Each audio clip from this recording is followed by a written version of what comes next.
first we're starting out with our yucca or our cassava. And this is how I peel my cassava. This is really the proper way to peel the cassava, but you'd have to go back and look at another video I have, so it's more detailed of what to look for, how to pull it back, how to cut into it to the point where it doesn't keep going through. See how you just pull it in one shot. Now, if I could have kept pulling on it with the knife and it rolled right off, but I wanted to show you guys on the camera in one piece instead of getting out the potato peeler and peeling it like most people do. A lot of people don't know that trick.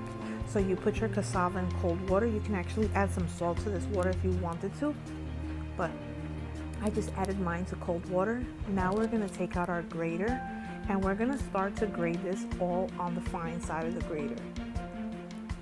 You have to make sure it's on the fine side. And I'm speeding this up so we're not here all day. Now this is what it's going to look like, and we're going to add 1 egg.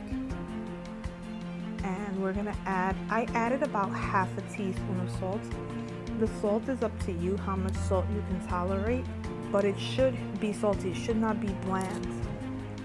It's up to you. Now, my husband is Dominican, and Dominicans add anise or anisette to this, but he hates it and he won't eat it if you add it, and I don't like it either, and neither does my daughter. And it's just as good, but if you want to add it, you can.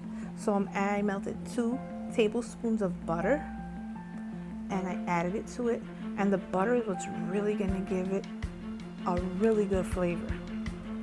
And we're going to make sure we mix it well. I added a little bit more salt because I realized it was a little bland, but like I said, I added about half a teaspoon.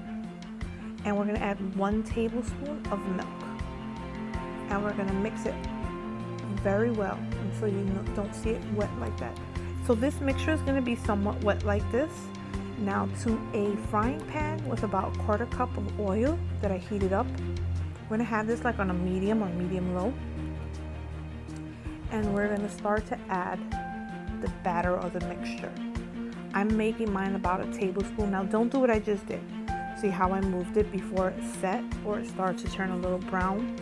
It'll start to fall apart like that. And I know better than that, but I still moved it because I wanted to make room for 1 more.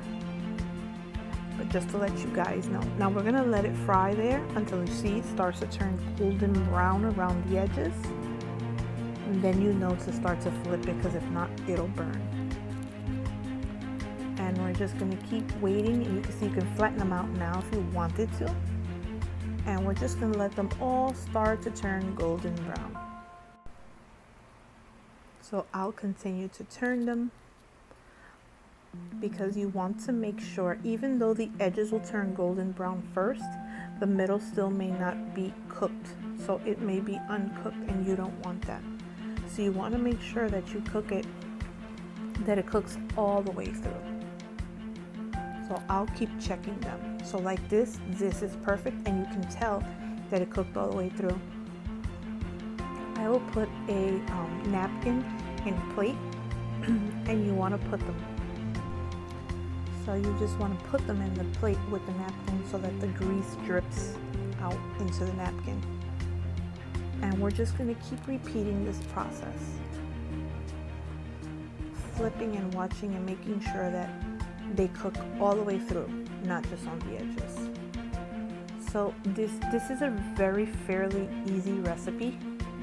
It's just, I guess, the grating and the frying. But you can literally do this in about 15 minutes, 20 minutes. And you can have this as an appetizer, as a snack, as a side to a meal like French fries would be. And they're really good. People love it if they try it. My daughter doesn't like cassava, but this she loves. I can't get her to eat any kind of yucca, but when I make this, she loves it. So this is what it should look like at the end, and this will be gone in 2.2 seconds. And I'm trying to look for a piece so you guys can see that it's actually crunchy. It was like one of the last ones. I want you guys to see what it looks like in the middle. See how nice and soft? And this is so delicious. Oh my God, it was so yummy. You guys have to try this. It's nice and soft in the middle, nice and crunchy on the edges, and it has such a delicious taste. So I hope you guys try this. Please subscribe to my channel.